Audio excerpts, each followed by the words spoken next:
On November 22, 1963, President John F. Kennedy was assassinated while riding in a motorcade through the streets of Dallas, Texas. The official investigation concluded that Lee Harvey Oswald fired 3 shots from the 6th floor window of the Texas School Book Depository. Oswald then fled the depository and was captured a few hours later after shooting a Dallas police officer. Today I'm going to attempt to trace the movements of Lee Harvey Oswald in the hours following the assassination. But first, while I did not actually visit this site located in Irving, Texas, it is important because this is where Oswald spent the night before the assassination. On the evening of November 21, 1963, Lee Harvey Oswald spent the night with his wife at this house that belonged to Ruth Payne in Irving, Texas. On the morning of November 22, 1963, Wesley Frazier picked Oswald up here and the two rode together to the Texas School Book Depository.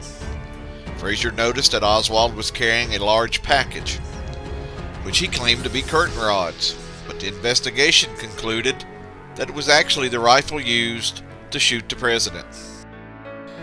Shortly before 12:30, it is believed that Oswald took a position at a window on the 6th floor of the depository. As the presidential motorcade passed below on Elm Street, he fired 3 shots, striking the president and Texas Governor John Connally.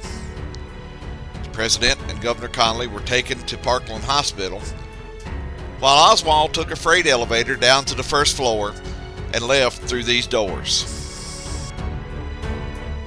After leaving the depository, it is believed that Oswald took a city bus to his rooming house here on North Beckley Street. Oswald rented a room here for $8 a week beginning in October under the name of O.H. Lee.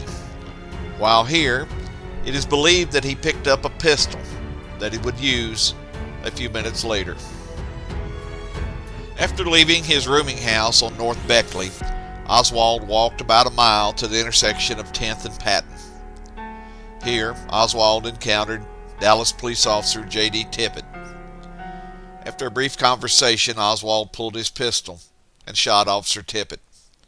Ted Calloway was standing on the porch of Harris Brothers Auto Sales when he heard 5 shots and walked toward the police car, calling to Oswald, "Hey, what the hell's going on?" Oswald, still holding the pistol, continued walking away from the scene toward Jefferson Street. After shooting Officer Tippit, Oswald walked down Jefferson Street, ducking into doorways as police cars raced by. Johnny Brewer, who managed a shoe store on Jefferson Street, saw Oswald enter the Texas Theater without paying. Brewer notified police officer Nick McDonald, who along with other officers entered the theater. The movie was stopped and the lights came on and Oswald was pointed out from the stage. After a brief scuffle, Oswald was taken into custody and soon charged with the murder of Officer Tippit and later charged with the murder of President John F. Kennedy.